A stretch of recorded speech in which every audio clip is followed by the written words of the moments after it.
Monster Shark Gaming here, and welcome back to the channel. And if you're new, make sure you guys hit that like button. Actually, everybody, might as well hit that like button. Also, if you're new, hit the subscribe button, because as soon as WWE 2K17 drops, of course, I'll be live streaming on Twitch, and then the following day, of course, I will be posting YouTube videos regularly for WWE 2K17 and also streaming regularly for that game as well.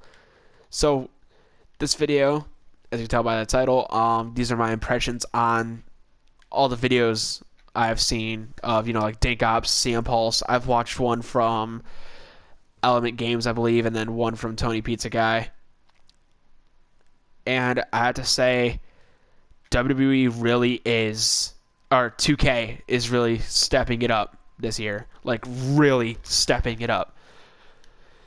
So, one of the first things I checked out was some entrances. Now, something I didn't like, of course, we all know how AJ Styles' entrance is off, but I like the animation a lot for it, because it's not how he does it, does his entrance, but goddamn, like it just looks good. So goddamn good. But someone's entrance that I was disappointed in was Shinsuke Nakamura's. The lighting, how the lights shine on him wasn't correct. Like, it just wasn't correct. That's kind of how I can put it. Like, if you see it, you can easily find it on the internet right now by looking up Shinsuke Nakamura's entrance in WWE 2K17 or whatever. However you want to word it, you can find it pretty easily. I can guarantee you that. But yeah, like, the lighting's just not great. He doesn't go into the turnbuckle, not the turnbuckle, the corner of the barricade where he he kind of like leans against it a little bit and has, like the fans kind of like touch on his shoulders and his chest and stuff. He starts doing like the machine gun thing with his hands. That's like my favorite part of his entrance in real life. I just love that. I don't know. It's just super weird, and it's something completely different than anyone's ever done in the WWE before. So I'm hoping they patch his entrance like they did with Finn Balor and Kevin Owens in 2K16. Well, I guess we'll just have to see. But overall, the models look great. Natalia's looks horrible. There's no other way to describe it other than horrible. But of course, it's not the final build of the game. Hopefully, they'll fix it. But I don't know. Dana Brooke looks like an evil frog monster. It's absolutely terrifying. If you saw the picture that 2K put out Monday night? Yeah, it was Monday night, like during Raw, I believe. They put out like it was like the night before they released all the information about Universe Mode, and they had that picture on there, and it just showed Dana Brooke was on there on the far right, and she just looked like an evil frog monster. That's how I put it. I think it's hilarious. But specific game modes that were showcased and everything, like and features, create a superstar. I didn't get to see anything on create a woman, but create a superstar for the males. Holy shit, all the hairstyles. I saw a decent amount of hairstyles that I really liked. And usually in the WWE games, I can find like 3 that I like, maybe. Like, no more than 5 could I ever find that I really liked in the game. So, I was really happy to find out all of the, like, not all the hairstyles, but there's a lot of great hairstyles in it. That's what I was very glad to find out. So that was really cool. They went in depth. Like, you give your guys stretch marks now, which is a crazy feature to have. That's just crazy how in depth that is. You can give them stretch marks. You can make them look old again. You give them like the wrinkles and stuff. I think they did phenomenal. Of course, something that's been going on is remember when it took forever for you like to transition to one thing or another and create a superstar, especially when you want to change the material of something. So you get like just get a shirt and then it says what material do you want it to be. You can use like classic matte. Like, they have more than just like the 6 they had last year. but when you change from one to the other, it would take literally like half a minute for it to change into another one. But now in 2K17, it's a matter of like 1 second. It's awesome. It's like no delay at all, really. Absolutely great. So next thing I want to talk about is Universe Mode.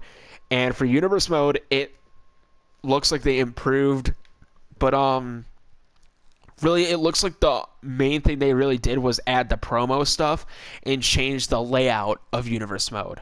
I'm sure they added, a great amount of cutscenes. Of course, branching with the promo stuff, and I think that's really what is making it better. Also, create a show, in like the show intros and stuff looks really, really cool. You can actually like create your own show intro for the show and everything. You can actually use your own like videos, I guess, with your highlight reel stuff. Don't quote me on that. I believe that's what I saw in Dankops' video. But yeah, that's kind of it for Universe Mode. Like I didn't see like any crazy changes other than the ones that we already knew prior to seeing gameplay and stuff. So next thing on the list here is my career. So my career is something that I hype up a lot. Something that I'm always the most excited for. I was very disappointed in 2K15.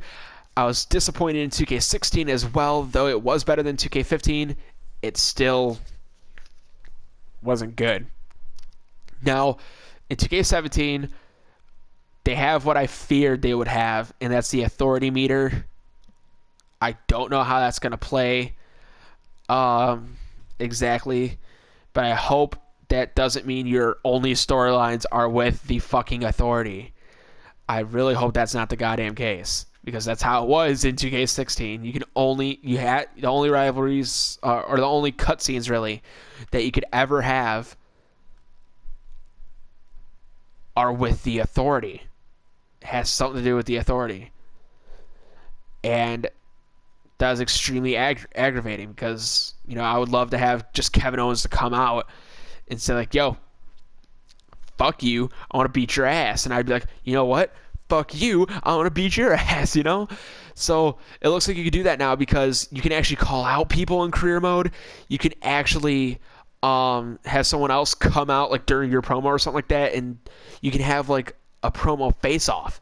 So you could depending on what you say, will change what they say.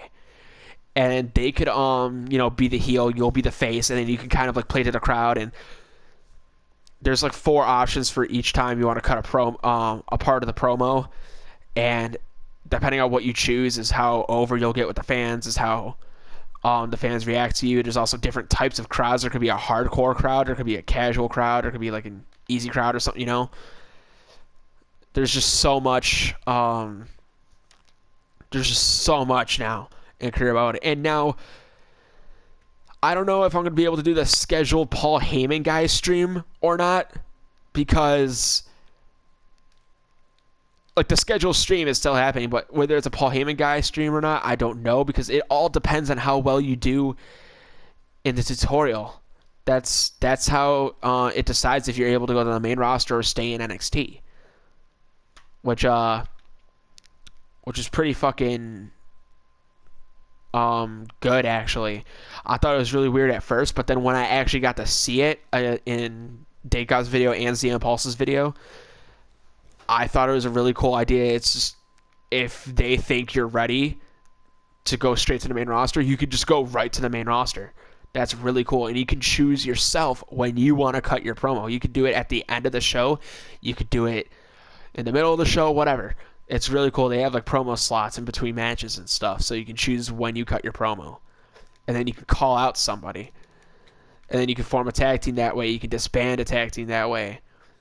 That's awesome, man. Like, this game just looks so goddamn good. And I saw all the moves they had as well, all the new finishers and stuff that CM Pulse put out, and there's a lot that I really like. And I just can't wait to just equip those to my custom superstars for career and universe, all that kind of stuff. And I know in universe mode, you guys voted on Twitter for me to use Kevin Owens and AJ Styles. I'll be using both of them in my universe mode series for YouTube. As for Twitch, you guys can still get your superstars for the Twitch Interactive Universe series, which the link to my Twitch channel is in the description below. Look at the very bottom of my Twitch bio, and you will see a list for WWE 2K17. You can choose one superstar, which is either one man or one woman. You cannot have a man and a woman. Some people were confused by that for some reason, though I have it written down in there saying one superstar or woman. It straight up says it in there. You have to choose one character from the game that's on that list. It has to be on that list because there are 31 wrestlers taken already. And I want to have between 50 and 60 taken before I start Interactive Universe. That's my goal, at least. So another 20 or 30 more of you guys would be awesome. We did it last year, which was awesome, so I expect it to happen again this year. But yeah, it's awesome. You have to again, one more thing in career, to become a Paul Heyman guy, you have to win a championship first, and then you can do the Paul Heyman guy challenge, which I guess is just you do whatever Paul Heyman tells you to do, and then you can do it. And there's t-shirt sales, and man, oh my god, depending on what you wear, apparently has an effect on the crowd. God, this game is just ridiculous. Like, honestly, I didn't think WWE 2K17 was going to be that great. I thought it was going to be kind of a filler game where they only improved a couple things, stuff like that. But then they said 2K Showcase was going to be gone, though they'll have like a DLC showcase thing, which is whatever. But it just all looks so good. It just all looks so good. Like, I don't have very many complaints. I have very little complaints about this. And again, I'm excited. October 11th. Make sure you guys are there for the live stream for the midnight release. October 10th, 11:59 p.m. Eastern Standard Time. Make sure you're in my Twitch channel, people. Twitch.tv/Schrothinator. And make sure, again, you guys hit that like button. Comment. Let me know what you thought about this video. Let me know what you think about all of this information. And, of course, subscribe. I'll see you all next time. Goodbye.